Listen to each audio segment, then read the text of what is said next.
Salut les amis, j'espère que vous allez bien. Merci déjà pour tous ceux qui nous suivent sur notre chaîne préférée, Chronique Afrique.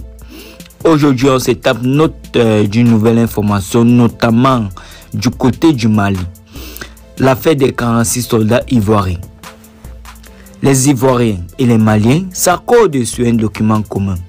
Le déplacement de la délégation ministérielle ivoirienne à Bamako a eu lieu jeudi 22 décembre.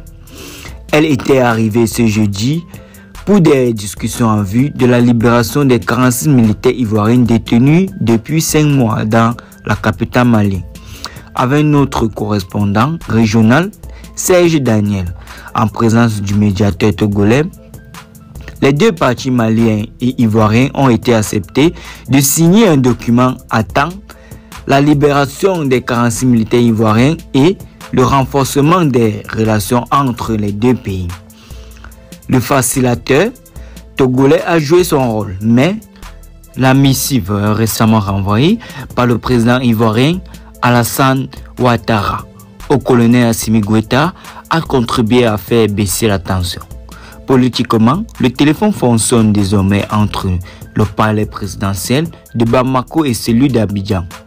À l'issue de la rencontre, la présidente du Mali affirme sur les réseaux sociaux que cet accord devait promouvoir la paix entre les deux pays en vue de surmonter cet événement. Mais avant que les militaires soient libérés, il y a un autre obstacle à lever car le dossier des militaires ivoiriens détenus depuis plus de 5 mois au Mali a été judiciarisé. L'instruction de la première instance des affaires est terminée et le premier dossier a été transmis au parquet général le 25 novembre dernier. Et cette juridiction doit faire son travail. Aujourd'hui, il y a donc 2 scénarios possibles. L'abandon des poursuites ou le jugement des militaires ivoiriens, notamment accusés d'atteindre à la sûreté de l'État malien. Dans les 2 cas, la nouvelle donc pourrait peser. Un interlocuteur fait toutefois remarquer qu'au départ, les militaires ivoiriens arrêtés étaient au nombre de 49 et que dans un geste humanitaire, les 3 femmes du groupe avaient été libérées.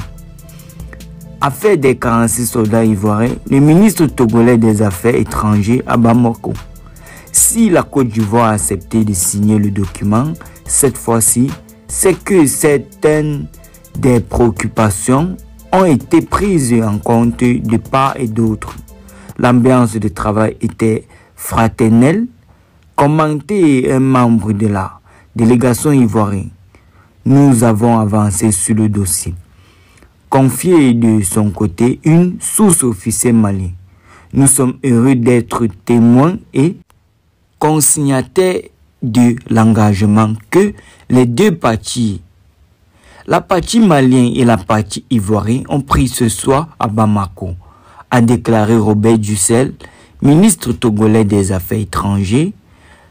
Un constat partagé par Téné Birahima Ouattara, chef de la délégation ivoirienne, et le ministre d'État chargé de la Défense, qui évoque une question en voie de résolution. Nous pouvons dire que nous venons de faire un voyage fructueux ici en terre malienne, a-t-il ajouté.